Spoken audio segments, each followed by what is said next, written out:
Assalamualaikum warahmatullahi wabarakatuh. Perkenalkan, nama saya Khila Badilin dengan NIM 220600022 dari jurusan Ilmu Ekonomi Program Studi Ekonomi Pembangunan. Pada kesempatan kali ini, saya akan menjelaskan materi mengenai perumusan kebijakan pembangunan serta peran pasar negara dan masyarakat sebagai pemenuhan dari tugas ekonomi pembangunan 2 yang dibimbing oleh Dr. Alphonse Satrianto, SEME. Baik, kita akan langsung masuk ke materi yang akan kita bahas.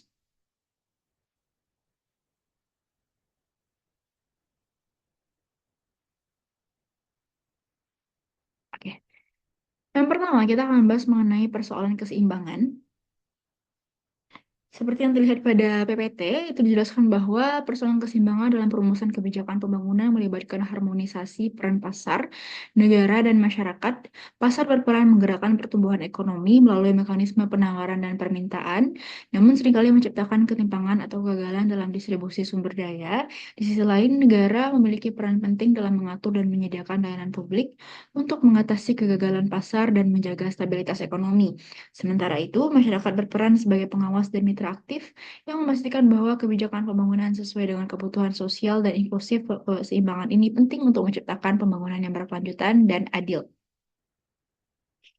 Pemerintah telah memainkan peran penting dalam keberhasilan pembangunan di negara-negara Asia Timur, di bagian lain dunia, termasuk sejumlah negara di Afrika, Amerika Latin, dan Karibia, serta di beberapa negara transisi. Pemerintah seringkali tampak menghambat, alih-alih membantu, serta membatasi pasar, alih-alih memfasilitasi peran pasar dalam pertumbuhan dan pembangunan, alih-alih memfasilitasi penggunaan. Pada bab ini kita akan mengkaji keseimbangan dan hubungan antara negara dan pasar dalam proses pembangunan ekonomi. Mencapai keseimbangan yang tepat antara pasar swasta dan kebijakan publik merupakan suatu tantangan. Pada tahun-tahun awal pembangunan pasca Perang Dunia Kedua dan dependensi pandangan bahwa negara merupakan pendukung pembangunan yang baik, begitu mendominasi, setidaknya secara implisit, namun catatan korupsi, tata kelola yang buruk, dan negara yang digerogoti oleh kepentingan pribadi di banyak negara berkembang telah membuat pandangan ini memudar, dan belakangan ini pandangan negatif terhadap pemerintahan sangat mendominasi, tetapi hal ini pun telah didasarkan pada teori ketimbang fakta dan gagal menjelaskan pentingnya peran konstruktif yang dijalankan pemerintah di banyak pengalaman pembangunan yang berhasil, terutama di Asia Timur. Sekarang, titik tengah telah muncul yang mengakui kekuatan dan kelemahan dari peran publik dan swasta sehingga memberikan analisis dengan dasar yang lebih empiris mengenai kesalahan yang terjadi dalam tata kelola pembangunan dan kondisi di mana kecacatan ini dapat diatasi. Sembari mengapresiasi peran masyarakat, pembangunan yang lebih cermat antara sektor-sektor ini juga makin diapresiasi. Bukan saja sektor publik dan swasta seringkali bekerja sama secara konstruktif, tetapi batas antara sektor-sektor ini tidak terlalu kentara. Memang seperti yang dikemukakan oleh Elinor Ostrom, peraih Nobel Ekonomi 2009, kita harus mengapresiasi bahwa sebagian fenomena tidak sesuai dengan dikotomi pasar dan negara. Dalam bab ini, kita akan membahas peran dan keterbatasan perencanaan dan pembuatan kebijakan pembangunan yang dilaksanakan oleh negara berkembang, mengupas masalah-masalah dalam transisi ekonomi menuju perekonomian pasar yang lebih kompetitif, dan mengangkat beberapa pertanyaan fundamental seperti peran yang tepat bagi negara dan bagaimana aktivitas ekonomi sektor publik dan swasta dapat saling mendukung. Kita akan memulai dengan ulasan singkat mengenai hakikat perencanaan pembangunan dan sebuah ringkasan mengenai berbagai masalah perencanaan yang umum. Setelah membahas argumen utama yang mendukung maupun yang menentang peran perencanaan di negara berkembang dan menelaah secara singkat berbagai model-model perencanaan dan penilaian proyek. Kita akan membahas syarat-syarat untuk melaksanakan transisi ekonomi menuju perekonomian pasar dan mengevaluasi berbagai argumen yang mendukung maupun menentang peran pemerintah di negara-negara berkembang kontemporer. Khususnya kita akan membahas konsensus Washington mengenai kebijakan pembangunan dan keterbatasannya serta mendiskusikan kemajuan dalam upaya pembentukan suatu konsensus baru. Kemudian kita akan membahas sebuah teori baru tentang perumusan kebijakan pembangunan, termasuk berbagai studi mengenai dampak proses politik pada kualitas keputusan kebijakan, dan terakhir kita akan mengkaji ketiga tren penting dalam tata kelola dan reformasi. Baik, kita akan langsung masuk ke materi selanjutnya. Perencanaan pembangunan konsep dan logika. Dalam pembahasan ini aku kelompokkan dalam 4 poin penting. Yang pertama ada mistik perencanaan, lihat perencanaan pembangunan, perencanaan dalam negara-negara berkembang dengan sistem perekonomian campuran, logika perencanaan pembangunan. Yang pertama kita akan bahas dulu mengenai mistik perencanaan. Pada dasawarsa awal setelah Perang Dunia Kedua dan dekolonisasi, pencapaian pembangunan ekonomi tercermin dalam perencanaan pembangunan yang hampir secara universal diterima sebagai rute yang paling meyakinkan dan tepat sasaran menuju kemajuan ekonomi hingga era 1980-an. Hanya segelintir orang yang di negara-negara berkembang yang mempertanyakan kelayakan atau kecocokan perumusan dan penerapan perencanaan pembangunan nasional. Perencanaan telah menjadi gaya hidup dalam kementerian pemerintah dan setiap 5 tahun atau lebih, perencanaan pembangunan terbaru disambut dengan begitu meriah. Hakikat perencanaan pembangunan. Eh, perencanaan, maksud saya, perencanaan nasional secara luas diyakini memberikan mekanisme, kelembagaan organisasional yang penting dan mungkin satu-satunya untuk mengatasi hambatan utama pembangunan dan menjamin tingkat pertumbuhan ekonomi yang tinggi dan berkelanjutan. Lalu kita masuk ke bagian kedua mengenai hakikat perencanaan pembangunan. Perencanaan pembangunan atau economic planning merupakan suatu upaya yang dilakukan secara sengaja oleh pemerintah untuk mengordinasikan pembuatan keputusan ekonomi dalam jangka panjang, serta untuk mempengaruhi, mengarahkan, dan dalam beberapa kasus tertentu juga untuk mengendalikan tingkat dan pertumbuhan variabel-variabel ekonomi pokok dari suatu negara, seperti pendapatan, konsumsi, penyerapan tenaga kerja, investasi, tabungan, ekspor, impor, dan sebagainya. Demi tercapainya tujuan-tujuan pembangunan yang telah ditetapkan tersebut, sebuah rencana ekonomi atau economic plan pada dasarnya adalah serangkaian target ekonomi kuantitatif tertentu yang harus dicapai dalam kurun waktu tertentu. Dengan menerapkan strategi yang tepat untuk mencapai target-target tersebut, rencana ekonomi dapat bersifat komprehensif atau parsial. Sebuah rencana komprehensif atau comprehensive plan menetapkan target-target yang meliputi seluruh aspek atau sektor penting dari perekonomian nasional. Rencana parsial atau partial plan hanya meliputi bagian tertentu dari ekonomi nasional, sektor industri, pertanian, sektor publik tertentu dari ekonomi nasional, sektor industri, sektor luar negeri, dan sebagainya.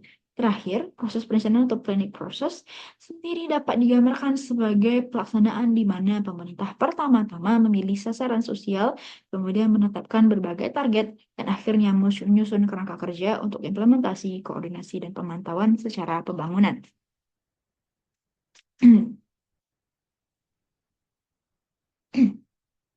Para pendukung perencanaan ekonomi bagi negara-negara berkembang berdalih bahwa perekonomian pasar yang tidak terkendali dapat dan memang sering menyebabkan negara yang bersangkutan mengalami dualisme ekonomi, pasar yang tidak stabil, investasi yang rendah di sektor-sektor utama, serta lapangan kerja yang rendah. Secara khusus mereka mengklaim bahwa ekonomi pasar tidak diarahkan untuk tugas operasional utama dari negara-negara miskin, memobilisasi sumber daya yang terbatas sedemikian rupa sehingga akan menghadirkan perubahan struktural yang diperlukan untuk merangsang pertumbuhan yang berkelanjutan dan seimbang bagi perekonomian secara keseluruhan.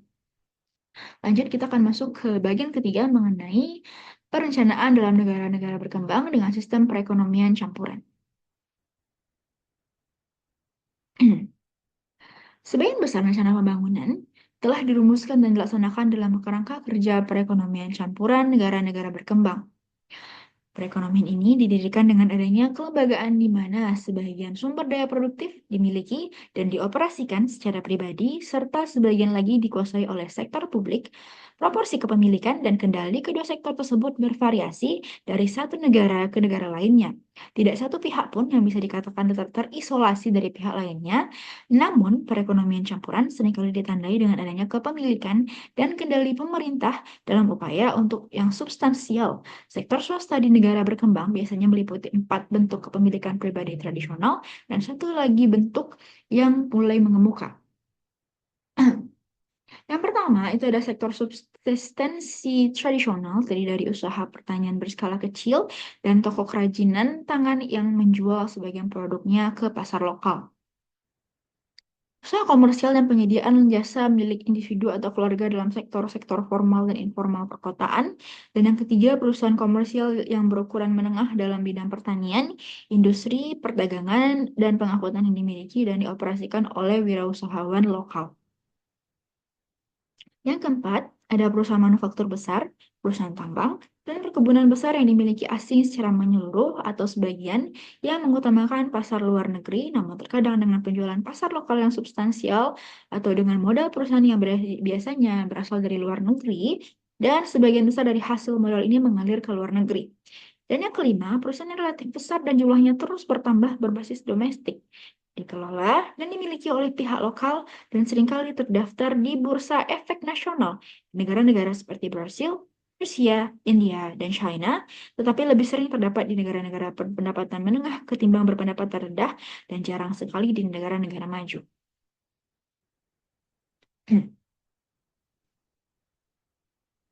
Dalam konteks situasi kelembagaan seperti itu, kita dapat mengidentifikasi dua komponen pokok perencanaan pembangunan dalam perekonomian campuran.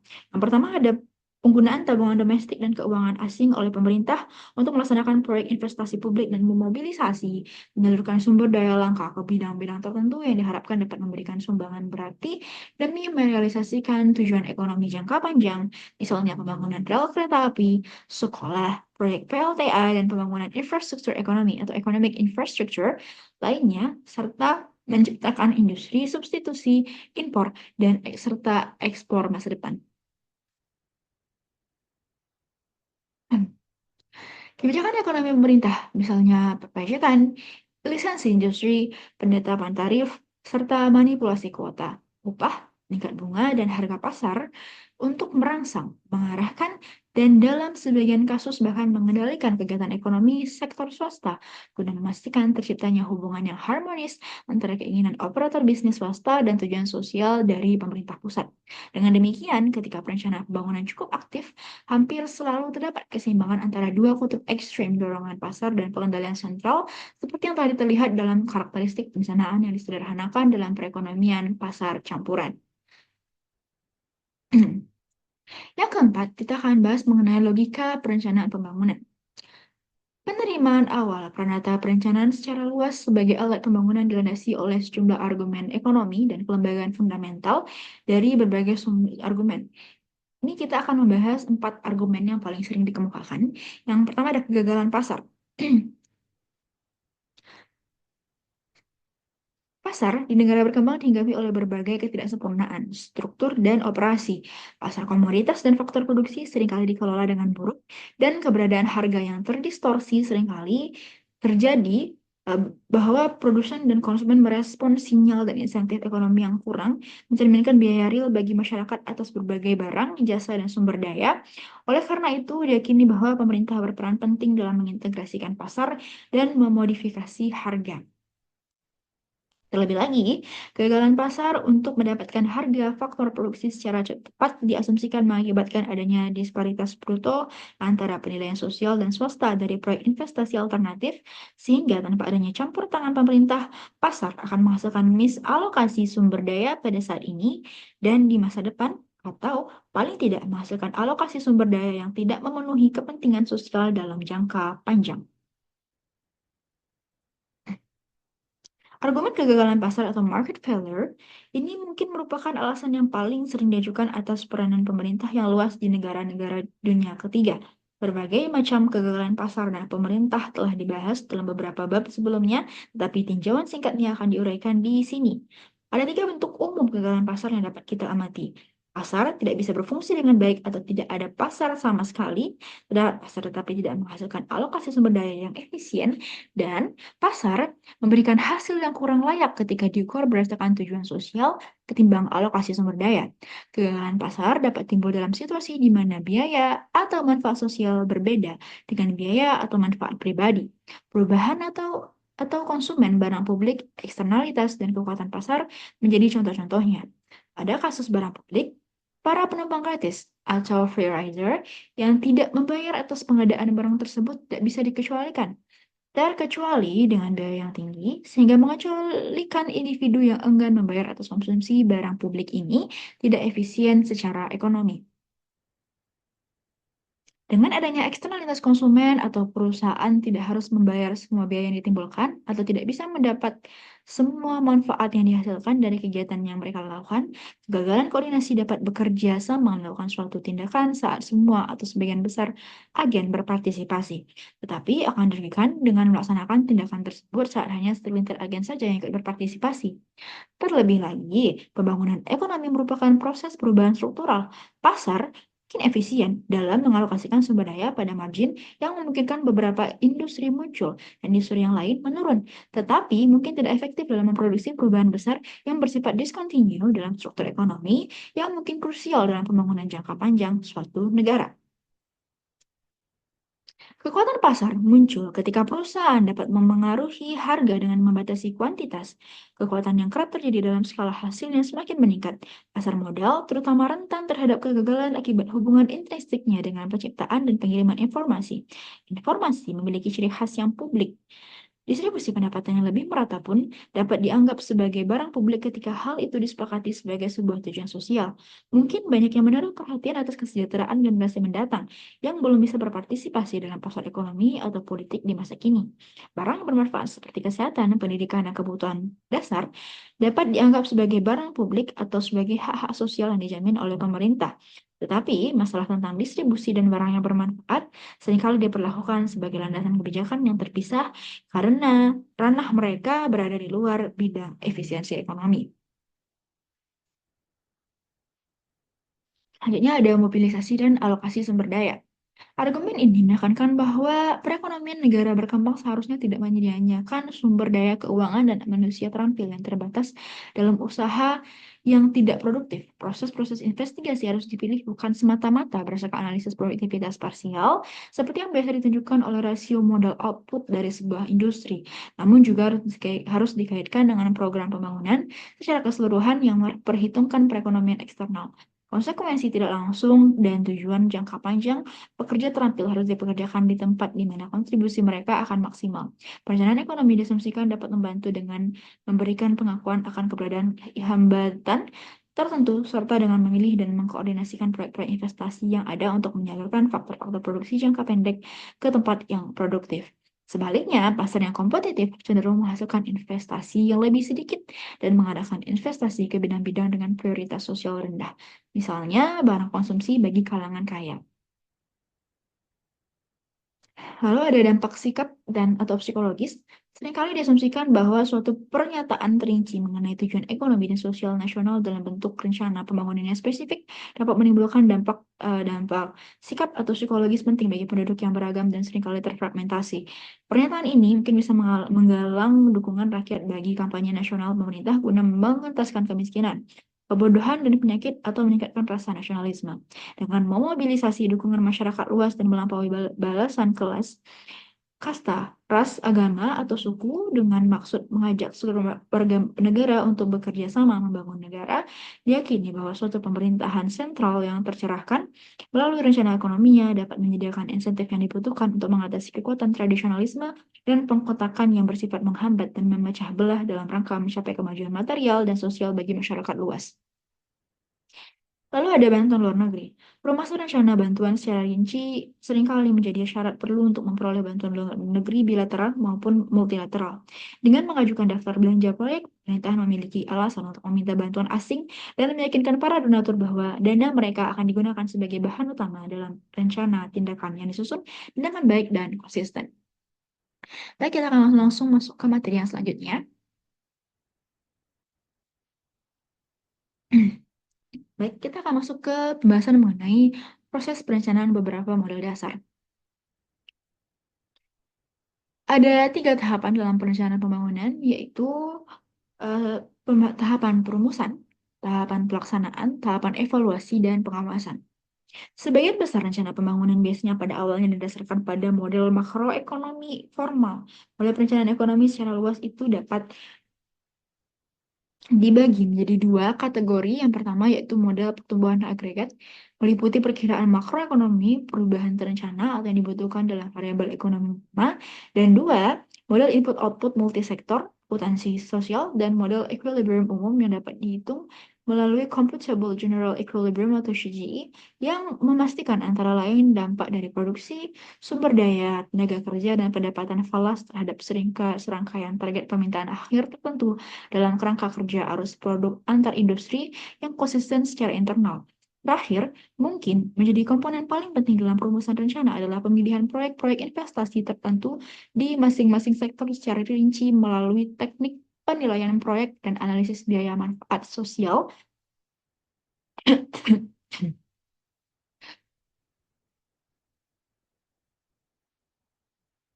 Ketiga, tahapan perencanaan tersebut, agregat sektoral dan proyek, merupakan instrumen intelektual utama bagi otoritas yang menyusun perencanaan. Semua instrumen tersebut pernah dan masih digunakan oleh Bank Dunia, serta badan-badan pembangunan lainnya, juga oleh pemerintah di berbagai negara berkembang. Nah, sekarang kita akan mengamati tiap tahap ini dengan masing-masing model. Baik, kita akan masuk ke bagian tahap dari maaf, model pertumbuhan ekonomi. Oke. Model pertumbuhan agregat memproyeksikan model-model makro. Pertama, kita akan jelaskan dulu mengenai model perencanaan yang pertama dan paling dasar yang digunakan di hampir semua negara berkembang adalah model pertumbuhan agregat atau dalam bahasa Inggris disebut dengan aggregate growth model. Model ini menggambarkan keseluruhan perekonomian yang diwakilkan oleh sekumpulan variabel makroekonomi terbatas yang dianggap sangat penting dalam menentukan tingkat dan laju pertumbuhan output nasional, tabungan, investasi, persediaan modal, ekspor, impor, bantuan luar negeri, dan sebagainya. Model pertumbuhan agregat memberikan metode yang paling praktis untuk meramalkan pertumbuhan output dan mungkin juga lapangan kerja dalam periode 3 hingga 5 tahun. Hampir semua model demikian mencerminkan sedikit varian dari model dasar Harold Zomer atau AK yang kita bahas di bab sebelumnya. Di sini kita menggunakan asumsi dari Harold Zomer, yang mana untuk kepentingan perencanaan oleh Harold Zomer biasanya dirumuskan dengan asumsi bahwa rasio total output terhadap modal konstan menggunakan KT sama dengan EYT. Yang mana KT adalah persediaan modal pada waktu T, YT adalah jumlah output EDP pada waktu T, dan E adalah rasio modal output rata-rata yang sama dengan rasio modal output marginal. Kemudian kita asumsikan bahwa proceed constant S dan dari output Y selalu ditabung, sehingga itu akan ada persamaan baru, dan ini bisa dipecah menjadi 4 sampai 5 persamaan lagi. Lalu dengan asumsi menabung sebagian pendapatan upahnya, maka eh, tentu saja kebanyakan proses pembuatan kebijakan pembangunan tidak menganggap produktivitas sebagai variabel eksogen, tetapi secara aktif berfokus untuk meningkatkannya. Tapi berdasarkan tingkat pertumbuhan angkatan kerja dan tingkat pertumbuhan produktivitas yang diharapkan, atau pertumbuhan angkatan kerja dapat dihitung dari informasi demografis yang tersedia. Sedangkan perkiraan pertumbuhan produktivitas biasanya didasarkan pada ekstrapolasi tren masa lalu atau berdasarkan asumsi tingkat kenaikan konstan. Maka persamaan yang sebelumnya itu tidak dapat digunakan untuk memperkirakan apakah tabungan domestik akan cukup untuk menyediakan sejumlah kesempatan kerja baru lagi. Angkatan kerja yang terus bertambah, maka satu caranya adalah dengan membuat asumsi baru mengenai seluruh angkatan kerja itu menabung sebagian besar upahnya, sehingga mendapatkan persamaan itu W ditambah P ditambah sama dengan Y, di mana S dan SW adalah nilai kecenderungan menabung dari P dan W dengan memanipulasi persamaan sebelumnya. Di negara-negara di mana cadangan valuta asing yang tidak mencukupi dianggap sebagai hambatan utama bagi pertumbuhan ekonomi, biasanya model pertumbuhan agregat yang digunakan merupakan variasi dari model dua kesenjangan yang diajarkan oleh Howard Gardner.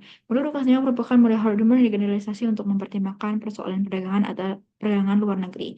Dalam bentuk apapun, model pertumbuhan agregat hanya dapat membuat perkiraan awal yang kasar mengenai arah yang akan ditempuh suatu perekonomian secara umum. Oleh karenanya, model ini jarang digunakan dalam rencana pembangunan yang operasional. Mungkin lebih penting lagi sifat sederhana dari biaya pengumpulan data yang relatif rendah dari metode pertumbuhan agregat yang seringkali membutakan kita dari kelemahan-kelemahannya yang sangat nyata. Pertama, ketika diterapkan melalui mekanisme, rasio model output rata-rata biasanya sangat sulit diperkirakan dan mungkin hanya sedikit berhubungan dengan rasio modal output marginal yang merupakan rasio relevan untuk melakukan perkiraan. Selain itu, tingkat tabungan sangat tidak stabil. Rencana operasional membutuhkan model kegiatan perekonomian multisektor yang lebih rinci seperti pendekatan input-output yang terkenal. Kita masuk ke materi selanjutnya.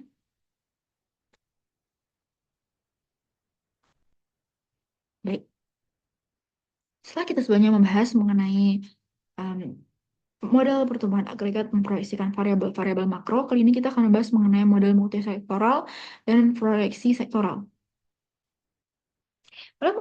Model multisektor dan proyeksi sektoral, pendekatan lain yang jauh lebih canggih lagi terhadap perencanaan pembangunan menggunakan beberapa variasi dari model antar industri atau inter-industry model dan model input-output atau input-output model, di mana kegiatan pada sektor-sektor industri utama dalam perekonomian saling terkait dalam serangkaian persamaan aljabar yang simultan, yang menunjukkan proses atau teknologi produksi spesifik dari tiap industri. Semua industri dianggap baik sebagai produsen output maupun sebagai pengguna input dari industri lain. Sebagai contoh, sektor pertanian merupakan produsen output tertentu, misalnya gandum, dan juga pengguna input dari katakanlah sektor manufaktur, misalnya mesin dan pupuk.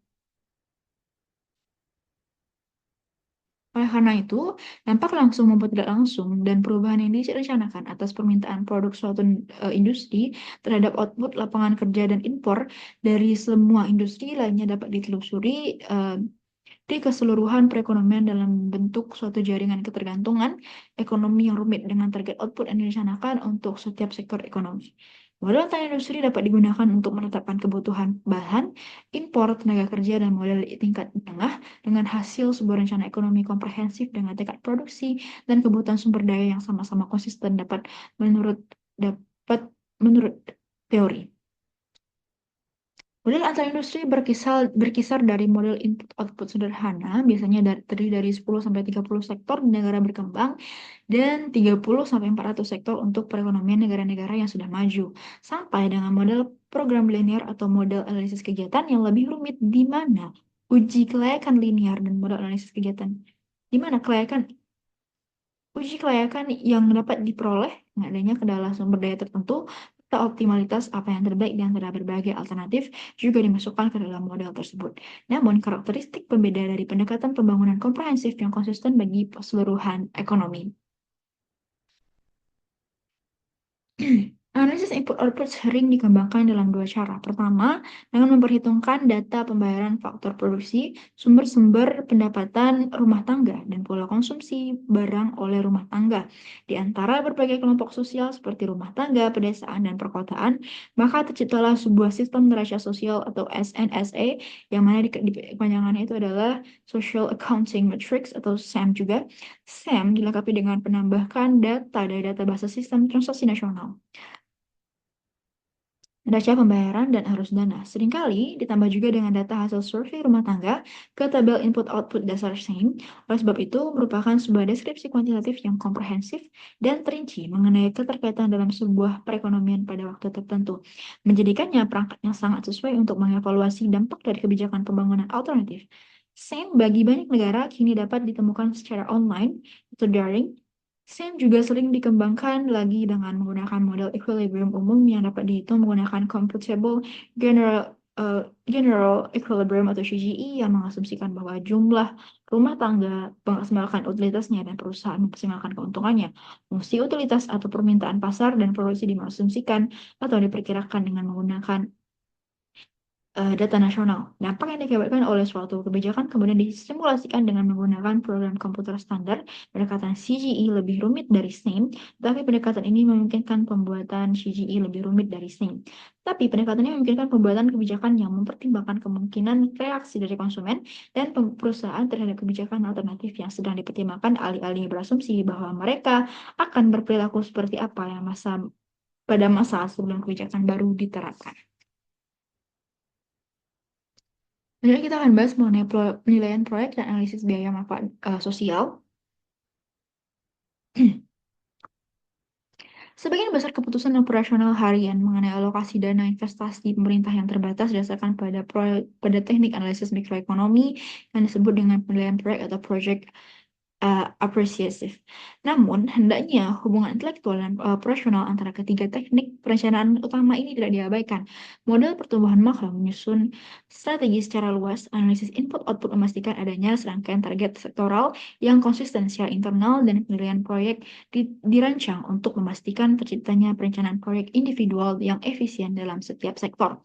Konsep dasar dan metodologi dari penilaian proyek ini itu metodologi penelitian proyek bertumpu pada teori dan praktik analisis biaya manfaat atau cost and benefit analysis sosial yang juga digunakan di Amerika Serikat dan negara maju lainnya. Gagasan dasar analisis biaya manfaat ini sederhana untuk menentukan nilai proyek yang melibatkan pengeluaran publik atau pada proyek di mana kebijakan publik berperan penting. Sangat penting untuk menimbang keuntungan manfaat atau kerugian biaya bagi masyarakat secara keseluruhan. Kebutuhan akan analisis biaya manfaat sosial ini muncul karena standar profitabilitas komersial yang biasa menjadi panduan keputusan investasi investor swasta mungkin tidak bisa menjadi standar yang sesuai bagi keputusan investasi publik. Pemerintah, investor swasta menjadi kepentingan dalam memaksimalkan laba pribadi, sehingga biasanya hanya akan memperhitungkan variabel yang memengaruhi laba bersihnya, yaitu penerimaan dan pengeluaran, baik penerimaan maupun pengeluaran dinilai berdasarkan harga input dan output yang berlaku di pasar.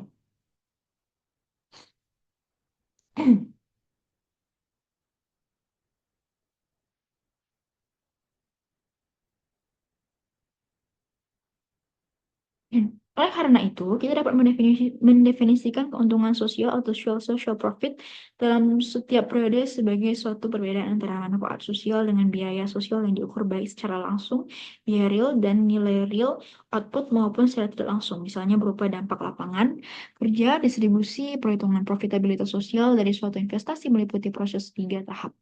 Yang pertama, itu ada namanya kita harus merinci fungsi tujuan yang akan dimaksimalkan.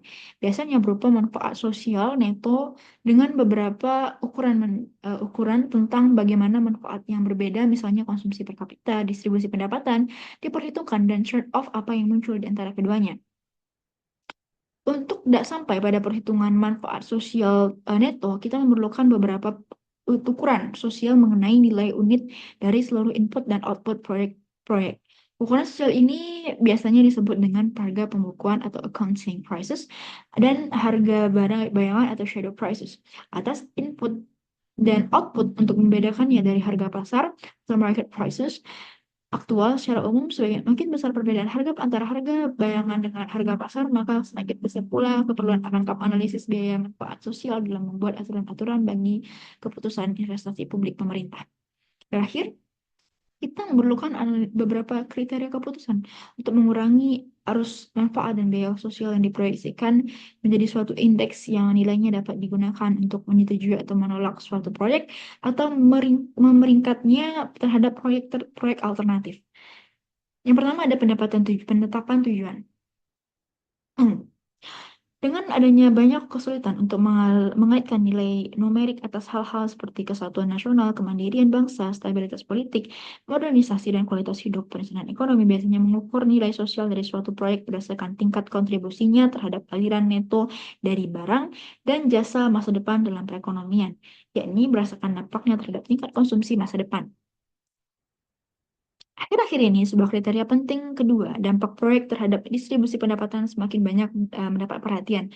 Apabila peningkatan standar konsumsi kelompok berpendapatan rendah yang diutamakan, maka nilai sosial dari suatu proyek harus dihitung sebagai jumlah tertimbang dan distribusi manfaatnya, di mana tambahan konsumsi bagi masyarakat berpendapatan rendah mendapat bobot yang lebih besar dalam fungsi tujuan kesejahteraan masyarakat. Yang kedua, ada perhitungan harga bayangan dan tingkat diskonto sosial. Inti dari analisis biaya manfaat sosial adalah perhitungan atau perkiraan harga yang digunakan dalam menentukan nilai manfaat yang sebenarnya dan juga besaran biaya yang sebenarnya. Terdapat berbagai alasan, banyak alasan untuk meyakini bahwa di negara berkembang, harga pasar input dan output tidak memberikan cerminan manfaat dan biaya sosial yang sesungguhnya. 5 alasan berikut terutama yang sering dikemukakan. Yang pertama, itu ada inflasi dan mata uang yang nilainya ditetapkan terlalu tinggi. Yang kedua, ada tingkat upah atau biaya modal dan pengangguran. Yang ketiga, ada tarif kuota, subsidi, dan substitusi impor. Yang keempat, keterbatasan tabungan. Dan yang kelima, tingkat diskonto sosial.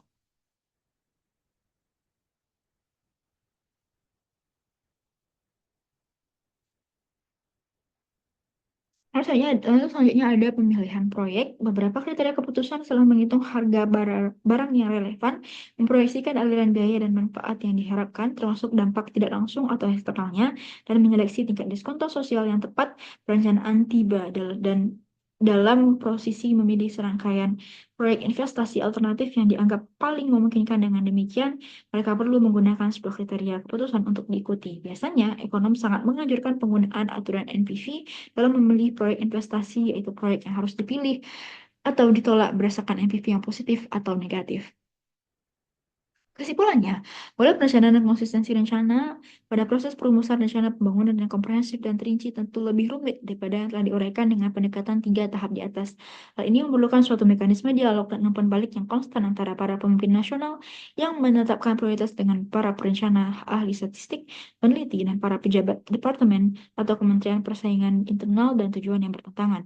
Belum lagi tekanan politik dari kelompok kuat yang berkepentingan harus selalu dipertimbangkan. Namun, penyajian kita seharusnya paling tidak menyediakan suatu gambaran mengenai mekanisme perencanaan menunjukkan bagaimana model pertumbuhan agregat input-output dan perencanaan proyek digunakan dalam upaya merumuskan rencana pembangunan yang komprehensif dan konsisten.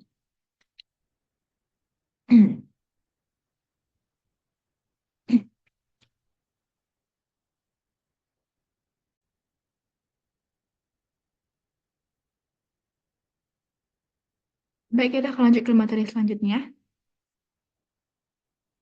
Oke, ini mengenai kegagalan pemerintah dan preferensi atas pasar alih-alih perencanaan. Pertama ada persoalan implementasi rencana dan kegagalan rencana. Ada 5 hal pokok mengenai persoalan implementasi rencana dan kegagalan rencana ini. Yang pertama itu adalah kegagalan dalam rencana dan implementasi rencananya. Yang kedua ada data yang tidak memadai dan tidak dapat diandalkan. Yang ketiga ada gangguan ekonomi internal dan eksternal yang tidak dapat diantisipasi. Yang keempat adanya kelemahan kelembagaan dan yang kelima kurangnya etikat politik.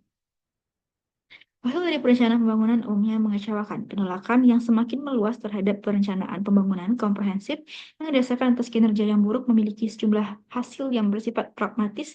Yang paling penting adalah penerapan sistem ekonomi yang lebih berorientasi pasar di mayoritas negara berkembang.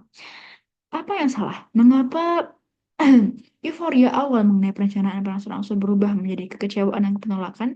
Kita dapat mengidentifikasikan 2 rangkaian jawaban yang saling terkait. Yang satu berkenaan dengan ketimpangan antara manfaat ekonomi secara teoritis dan hasil praktis dari perencanaan pembangunan, sedangkan yang lainnya berkenaan dengan kelemahan berdasar dalam proses perencanaan pembangunan, terutama terkait dengan kapasitas administratif, etikat politik, dan implementasi rencana. Teori versus praktik. Argumen ekonomi utama mengenai perencanaan telah diuraikan sebelumnya secara singkat pada bab ini. Kegagalan pasar, perbedaan antara penilaian swasta dan kos sosial, mobilisasi sumber daya, koordinasi investasi, dan lain-lain ternyata seringkali tidak didukung oleh pengalaman perencanaan aktual. Mengomentari atas kegagalan perencanaan ini, Tony Kikulik mengemukakan sebuah kalimat yaitu patut dilakukan apakah rencana tersebut dapat memberikan isyarat yang berguna bagi masa depan ketimbang sebaliknya. Pemerintah pada praktiknya jarang menyelaraskan penilaian swasta dan sosial, kalaupun ada sedikit sekali, karena rencana-rencana ini jarang sekali menjadi dokumen yang operasional. Mungkin saja rencana-rencana tersebut hanya berdampak kecil dalam mobilisasi sumber daya dan mengkoordinasikan kebijakan ekonomi. Untuk mengamati kasus spesifik dari argumen kegagalan pasar dan anggapan akan peran pemerintah dalam menyelaraskan perbedaan antara penilaian swasta dan sosial atas manfaat dan biaya, pengalaman kebijakan pemerintah di berbagai negara berkembang seringkali malah memperparah kebijakan menyelaraskan perbedaan ini. Kegagalan pemerintah atau governance failure, alih-alih kegagalan pasar, kebijakan pemerintah seringkali cenderung meningkatkan alih-alih mengurangi perbedaan penilaian swasta dan sosial. Sebagai contoh, kebijakan publik telah meningkatkan tingkat upah di atas upah bayangan tenaga kerja atau nilai kelangkaan melalui berbagai instrumen seperti peraturan upah minimum, penetapan upah berdasarkan tingkat pendidikan, dan penyusunan tingkat remunerasi pada jabatan yang lebih tinggi. Berdasarkan tingkat upah internasional, serupa halnya penyusunan investasi yang rendah, kuota dan penjatahan kredit pada tingkat bunga rendah, semuanya telah menurunkan biaya modal swasta jauh di bawah kelangkaan atau biaya sosialnya. Dampak neto dari distorsi harga-harga faktor ini telah mendorong perusahaan-perusahaan swasta dan publik untuk menerapkan metode produksi yang padat modal ketimbang jika kebijakan publik dirancang untuk mengoreksi harga.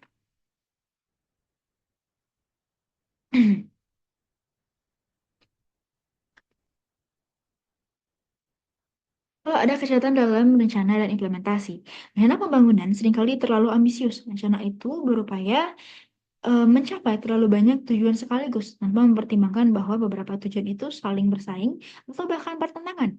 Rencana pembangunan seringkali sangat besar dalam rancangan, akan tetapi samar-samar dalam kebijakan spesifik untuk mencapai tujuan-tujuan yang ditetapkannya.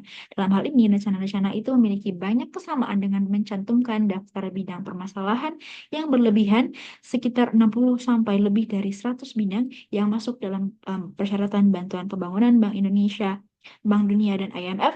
Terakhir, kesenjangan antara perumusan rencana dengan pelaksanaannya seringkali sangat besar. Misalnya banyak rencana dengan alasan akan didiskusikan nanti, tidak pernah dilaksanakan. Data yang tidak memadai dan tidak diandalkan. Nilai ekonomi dari suatu rencana pembangunan bergantung pada kualitas serta keadilan data statistik yang mendasarinya. Apabila data tersebut lemah, tidak dapat diandalkan, atau bahkan tidak tersedia, seperti yang terjadi di banyak negara miskin, maka keakuratan dan konsistensi internal dari rencana kuantitatif untuk perekonomian keseluruhan menjadi jauh menurun, dan ketika data yang tidak diandal ini diperparah oleh kelangkaan ekonom, ahli statistik dan personel perencana lainnya yang berkualitas. Situasi ini juga terjadi di banyak negara miskin. Usaha dan merumuskan dan melaksanakan rencana pembangunan yang komprehensif dan rinci memungkinkan hanya akan menghasilkan kegagalan di semua tingkatan. Lalu, gangguan ekonomi eksternal dan internal yang tidak diantisipasi karena kebanyakan negara berkembang telah menganut perekonomian terbuka yang memiliki ketergantungan pada perdagangan bantuan, aliran modal panas, spekulatif luar negeri, dan investasi asing swasta, akan sangat sulit bagi mereka untuk membuat peramalan jangka pendek apabila perencanaan jangka panjang kenaikan harga minyak pada era 1970-an telah mengganggu sebagian besar rencana pembangunan, tetapi krisis energi hanyalah kasus ekstrim dari kecenderungan umum faktor-faktor ekonomi di mana pemerintah negara-negara berkembang tidak memiliki kendali untuk menentukan keberhasilan atau kegagalan dari kebijakan pembangunan mereka. Kelemahan dari kelembagaan. Kelemahan kelembagaan atau institusional dalam proses perencanaan di kebanyakan negara berkembang meliputi pemisahan badan-badan perencanaan dari mekanisme pembuatan keputusan harian pemerintah. Kegagalan para perencana, administrator, dan pemimpin politik dalam mengadakan dialog dan komunikasi internal yang kontinu tentang berbagai tujuan dan strategi dan transfer internasional atas praktik perencanaan kelembagaan dan pengaturan organisasional yang mungkin kurang sesuai dengan kondisi lokal. Selain itu, ada banyak kekhawatiran akan pegawai negeri yang tidak kompeten dan kurang berkualitas, prosedur birokrasi yang berbelit-belit, kehati-hatian, serta penolakan yang berlebihan terhadap inovasi, dan perubahan persaingan pribadi atau departemental antar kementerian misalnya. Kementerian Keuangan dan Badan Perencanaan seringkali menjadi kekuatan yang saling bertentangan alih-alih bekerja sama. Kurangnya komitmen pada tujuan nasional yang bertentangan dengan tujuan regional, departemen, atau mungkin pribadi oleh para pemimpin politik dan birokrat pemerintah, dan sejalan dengan minimnya rasa kepentingan bersama. Korupsi di kalangan politisi dan birokrat merajalela di banyak pemerintahan. Perannya tingkat politik, buruknya kinerja perencanaan dan lebarnya kesenjangan antara keperumusan rencana dan implementasinya juga menunjukkan kurangnya komitmen dan itikat politik. Political will dari para pemimpin dan pembuat keputusan tingkat tinggi di negara berkembang. Etika politik membutuhkan lebih dari sekedar tujuan dan janji muluk.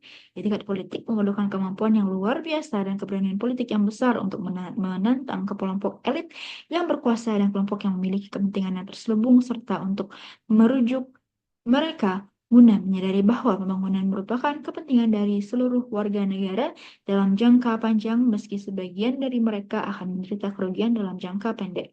Tanpa dukungan mereka, baik sukarela ataupun terpaksa, itikat untuk membangun dari kalangan politik akan menemui penolakan, ketegangan, dan konflik internal yang hebat. Baik, kita akan langsung masuk ke materi selanjutnya.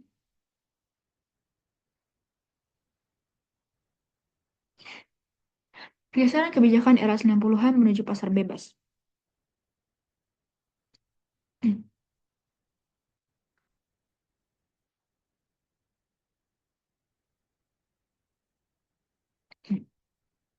Akibat dari kekecewaan Atas perencanaan dan intervensi pemerintah yang dianggap gagal, banyak ekonom, sebagian menteri keuangan di negara berkembang, dan ketua organisasi pembangunan internasional terkemuka yang menyarankan untuk meningkatkan penggunaan mekanisme pasar sebagai instrumen kunci untuk meningkatkan efisiensi dan mempercepat laju pertumbuhan ekonomi. Presiden Amerika Serikat Ronald Reagan buat sebuah ungkapan yang terkenal mengenai keajaiban pasar yang diucapkan dalam pidatonya pada tahun 1981 di Cancun, Meksiko, bila dekade 1970-an dapat digambarkan sebagai periode berkembangnya kegiatan sektor publik dalam meraih pembangunan yang lebih merata, dari 1980-an sampai dengan 1990-an merupakan kemunculan kembali perekonomian pasar bebas sebagai bagian dari perubahan ortodoksi pembangunan. Sebagai bagian dari program liberalisasi pasar domestik mereka, mayoritas negara berkembang dengan beragam derajat keseriusan setiap negara atau segmen tersebut biasanya berkeinginan untuk mengurangi peran-peran sektor publik, mendorong kegiatan sektor swasta yang lebih besar dan menghilangkan distorsi tingkat bunga, upah, dan harga barang konsumsi. Yang atas ini akan melincirkan roda mekanisme pasar sehingga dapat mencapai alokasi intervensi yang lebih produktif. Selain itu, negara-negara berkembang yang meliberalisasikan diri ini berkeinginan untuk meningkatkan keunggulan komparatif mereka di ranah perekonomian internasional dengan cara mengurangi nilai tukar, mendorong ekspor, dan menghapus hambatan perdagangan. Di antara berbagai organisasi internasional yang mendorong pentingnya pasar bebas adalah IMF dan Bank Dunia. Selain juga donatur bilateral seperti USAID, IMF, IMF mengharuskan adanya program dan kebijakan liberalisasi pasar yang substansial untuk meningkatkan keunggulan komparatif dan mendorong stabilisasi makroekonomi sebagai syarat atas akses kucuran kredit yang lebih besar. Bank Dunia secara cermat meninjau proyek pinjamannya untuk memastikan bahwa proyek yang diajukan hanya dapat dijalankan oleh sektor swasta. Baik, selanjutnya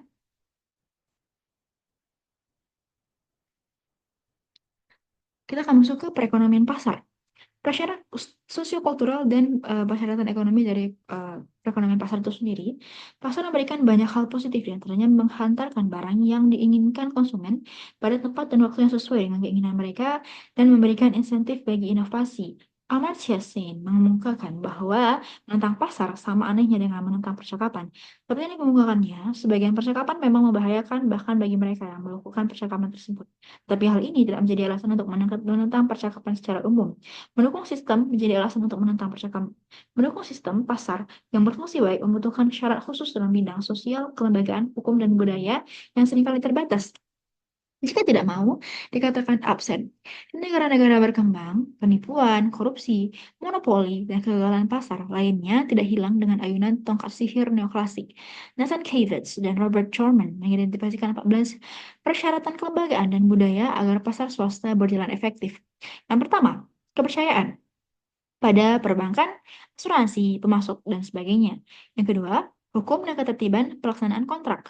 Yang ketiga, keamanan individu dan properti barang milik.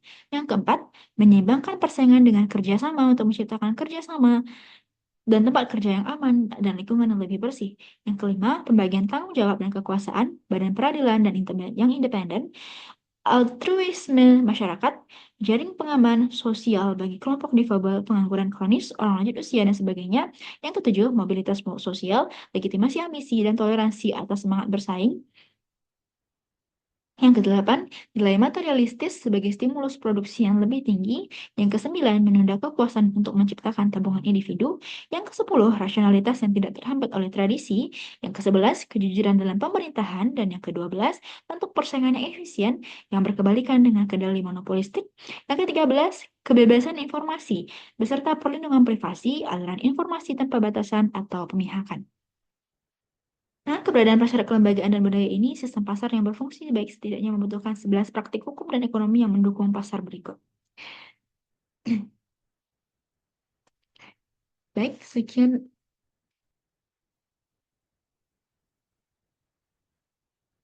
mengenai perekonomian. Baik, sekian mengenai perekonomian pasar. Sebentar.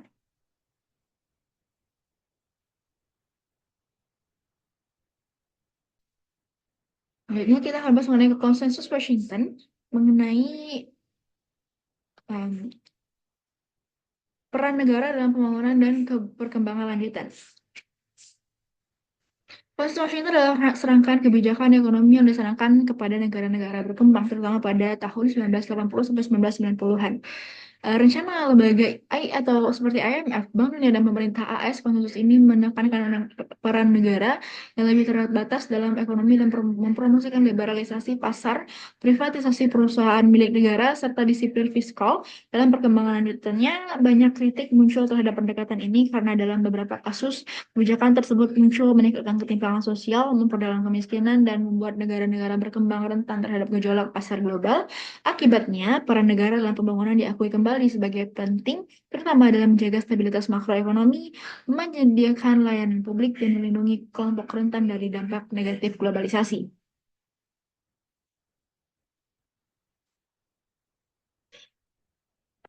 Ini ada konsensus baru.